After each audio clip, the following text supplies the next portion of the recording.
കേരളത്തിലെ വയനാട് ജില്ലയിലെ മാനന്തവാടിയിലുള്ള വള്ളിയൂർക്കാവ് എന്ന സ്ഥലത്തെ ഒരു പ്രധാനപ്പെട്ട ക്ഷേത്രമാണ് വള്ളിയൂർക്കാവ് ശ്രീ ഭഗവതി ക്ഷേത്രം അഥവാ വള്ളിയൂർ ശ്രീ ഭഗവതി ക്ഷേത്രം. ഹൈന്ദവ ശാക്തേയ വിശ്വാസപ്രകാരം ജഗദീശ്വരിയും ആദിപരാശക്തിയുമായ ശ്രീ ഭദ്രകാളിയാണ് ഈ ക്ഷേത്രത്തിലെ പ്രധാന പ്രതിഷ്ഠ. വനദുർഗ, ജലദുർഗ തുടങ്ങിയ ഭാവങ്ങളിൽ സങ്കല്പിച്ചു വരുന്നു. വള്ളിയൂരമ്മ എന്ന ഭഗവതി അറിയപ്പെടുന്നു. അങ്ങനെ നമ്മൾ ഇന്ന് വള്ളിയൂർക്കാവ് ക്ഷേത്രം കാണുവാനായിട്ട് വരികയാണ്. ഇത് കൽപ്പറ്റയിൽ നിന്ന് 24 കിലോമീറ്റർ ഉണ്ട് ഇങ്ങോട്ടേക്ക്. സുൽത്താൻ ബത്തേരിയിൽ നിന്ന് 31 കിലോമീറ്ററും മാനന്തവാടി ടൗണിൽ നിന്ന് 5 കിലോമീറ്ററും അകലെയാണ് ഈ ഭഗവതി ക്ഷേത്രം സ്ഥിതി ചെയ്യുന്നത്. അങ്ങനെ നമ്മൾ വയനാട്ടിലെ വള്ളിയൂർക്കാവ് ക്ഷേത്രത്തിൻ്റെ മുന്നിലെത്തിയിട്ടുണ്ട്. നല്ല മനോഹരമായ ഒരു ശാന്തമായ അന്തരീക്ഷമൊക്കെയാണ് കേട്ടോ ഈ ക്ഷേത്രത്തിലേക്കുള്ളത്. അപ്പം നമുക്ക് ക്ഷേത്രത്തിൻ്റെ കൂടുതൽ ഐതിഹ്യങ്ങളും കാര്യങ്ങളും ഒക്കെ അറിഞ്ഞു വരാം. അതിനു മുന്നേ ചാനൽ ആദ്യമായിട്ടാണ് കാണുന്നതെങ്കിൽ ഒന്ന് സബ്സ്ക്രൈബ് ചെയ്ത് സപ്പോർട്ട് ചെയ്യുക. നിങ്ങളുടെ വിലയേറിയ കമൻറ്റ് അറിയിക്കുക. നിങ്ങളുടെ സപ്പോർട്ടാണ് എൻ്റെ ഈ ചാനലിൻ്റെ ഏറ്റവും പ്രധാനമായിട്ടുള്ള ഒന്ന് തന്നെ. അപ്പോൾ നിങ്ങൾ എൻ്റെ കൂടെ ഉണ്ടാകും അവസാനം വരെയും എന്ന പ്രതീക്ഷയിൽ നമുക്ക് പോകാം വീഡിയോയിലേക്ക്. വയനാട്ടിലെ ആദിവാസി സമുദായങ്ങളുടെ ഏറ്റവും പ്രധാനപ്പെട്ട ഒരു ആരാധനാലയമാണ് ഈ ഭഗവതി ക്ഷേത്രം. മേലേക്കാവിലെ സീതാദേവിയും ലവകുശന്മാരും രാമായണവുമായി ഈ ഭഗവതി ക്ഷേത്രത്തിനുള്ള ബന്ധം ഊട്ടിയുറപ്പിക്കുന്നുണ്ട്. എല്ലാ വർഷവും മാർച്ച്, ഏപ്രിൽ മാസത്തിൽ ഈ ക്ഷേത്രത്തിൽ നടക്കുന്ന ഉത്സവം വയനാട്ടിലെ ഏറ്റവും വലിയ ഉത്സവങ്ങളിൽ ഒന്നാണ്. ചൊവ്വ, വെള്ളി, പൗർണമി, അമാവാസി, നവമി, അഷ്ടമി, ഭരണി, നവരാത്രി, തൃക്കാർത്തിക തുടങ്ങിയവ പ്രധാന ദിവസങ്ങൾ ആണ് ഈ ക്ഷേത്രത്തിൽ. ഇപ്പോൾ നമ്മൾ കാണുന്നത് താഴെയുള്ള ഒരു ക്ഷേത്രമാണ്. ഇനി പടവുകൾ കയറി മുകളിലാണ് ഈ ക്ഷേത്രം പൂജകളും കർമ്മങ്ങളും കാര്യങ്ങളും ഒക്കെ ചെയ്യുന്നത്. ഇതിൽ നമ്മൾ നേരെ ഇപ്പോൾ ഞാൻ കാണിക്കാം. അതിൽ നേരെ നമ്മൾ നടന്നു പോയിട്ടുണ്ടെങ്കിൽ സ്റ്റെപ്പുകൾ കയറി വേണം നമുക്ക് മുകളിലെത്താനായിട്ട്. അതല്ലാതെ നമുക്ക് ക്ഷേത്രത്തിന് മുന്നിലേക്ക് വാഹനങ്ങളൊക്കെ എത്തുന്ന ഒരു സ്ഥലമുണ്ട്. ആ വഴി നമുക്ക് പോയിട്ടുണ്ടെങ്കിൽ വാഹനങ്ങളൊക്കെ പാർക്കിംഗ് ഏരിയയൊക്കെ ഈ ക്ഷേത്രത്തിലുണ്ട്. ഇത് താഴെ ക്ഷേത്രമാണ് ഈ കാണുന്നത്. വള്ളിയൂരമ്മ വയനാട്ടിലെ ആദിവാസികളുടെ കുലദൈവമായിരുന്നു. വള്ളിയൂരമ്മ എന്ന പേരിൽ ആരാധിക്കപ്പെടുന്നത് പുരാതന മാതൃദൈവമായ ഭദ്രകാളിയാണ്. പ്രപഞ്ചനാഥയായ ആദിപരാശക്തിയുടെ ഉഗ്രരൂപമായും ഭഗവതി ആരാധിക്കപ്പെടുന്നു. ലോകത്തിലെ ഏറ്റവും പൗരാണികമായ മതങ്ങളിൽ ഒന്നായിരുന്നു ശാക്തേയം എന്ന് പറയാം. ഊർവരത, മാതൃദൈവാരാധന, നാരീപൂജ, ശക്തിപൂജ എന്നിവ അതിൻ്റെ ഭാഗമാണ്. ചരിത്രപരമായി പറഞ്ഞാൽ ദ്രാവിഡരാണ് കൂടുതലും മാതൃദൈവങ്ങളെ ആരാധിച്ചിരുന്നത്. സിന്ധു നാഗരികത മുതൽ അതിന് തെളിവുകളുണ്ട്. ആദ്യകാലങ്ങളിൽ ഗോത്രജനത കാളിയെ പ്രകൃതിയായി, ഊർവരതയായി, മണ്ണിൻ്റെ ബലപുഷ്ടിക്കായി ആരാധിച്ചിരുന്നു.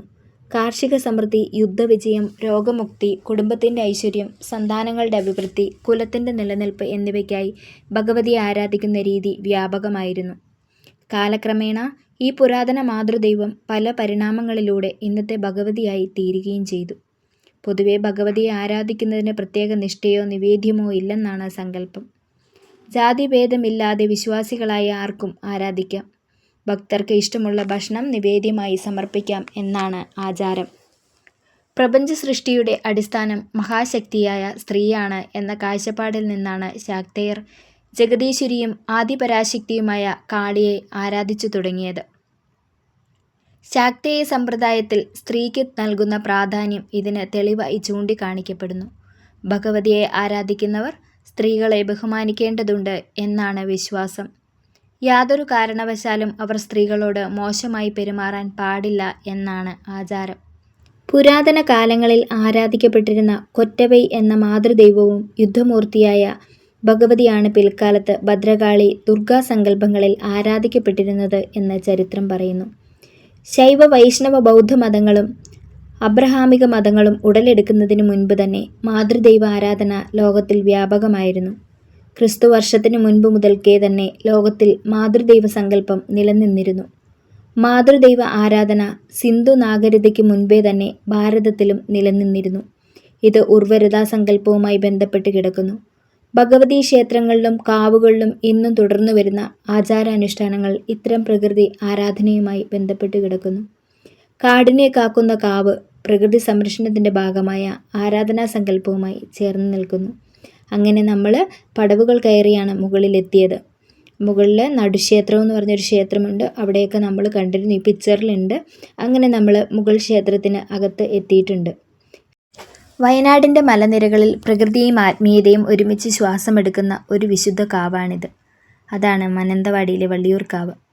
നൂറ്റാണ്ടുകളായി ജനതകളുടെ വിശ്വാസത്തിൻ്റെയും നാടൻ സംസ്കാരത്തിൻ്റെയും ജീവമായ അടയാളമായിരുന്നു ഈ കാവ്.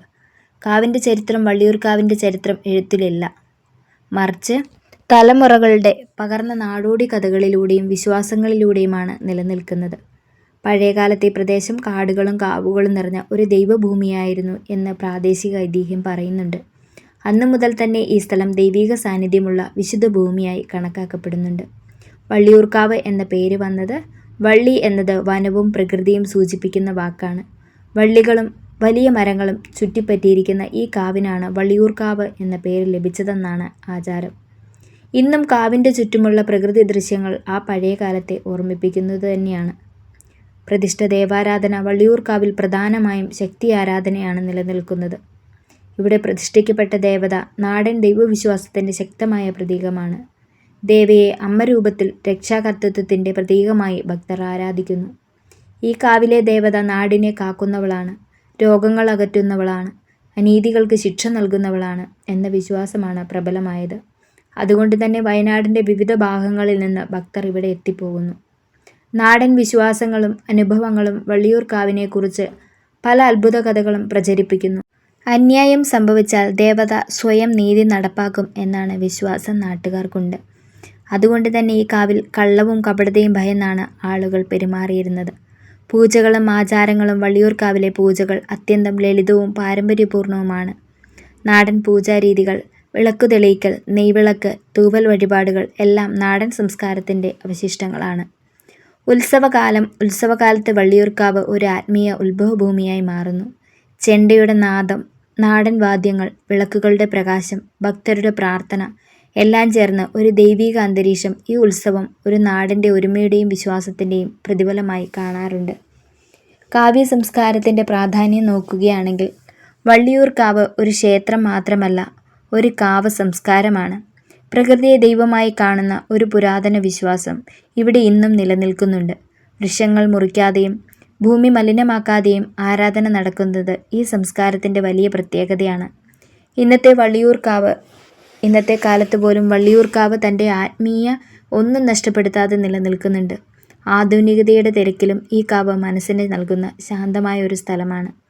ഭക്തരുടെ വിശ്വാസം ജീവിതത്തിലെ വലിയ തീരുമാനങ്ങൾക്ക് മുൻപ് വിവാഹം, വീട് നിർമ്മാണം, ജോലി, രോഗശാന്തി ഇതെല്ലാമായി ഭക്തർ ഇവിടെ പ്രാർത്ഥന നടത്തിപ്പോകുന്നു. ദേവതയുടെ അനുഗ്രഹം ജീവിതത്തിൻ്റെ നല്ല വഴിയിലേക്ക് നയിക്കും എന്നാണ് അവരുടെ വിശ്വാസം.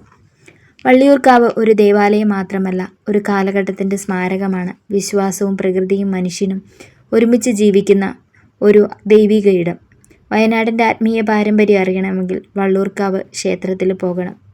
കാടിൻ്റെ ശാന്തതയും ദേവിയുടെ സാന്നിധ്യവും ഒന്നിക്കുന്ന വള്ളിയൂർക്കാവ് ഒരിക്കലെങ്കിലും എത്തിച്ചേരേണ്ട ദൈവസാന്നിധ്യമുള്ള ഒരു ക്ഷേത്രമാണ്. അപ്പോൾ കമൻറ്റ് ചെയ്യാനും സബ്സ്ക്രൈബ് ചെയ്യുവാനും മറക്കരുതേ. ബൈ.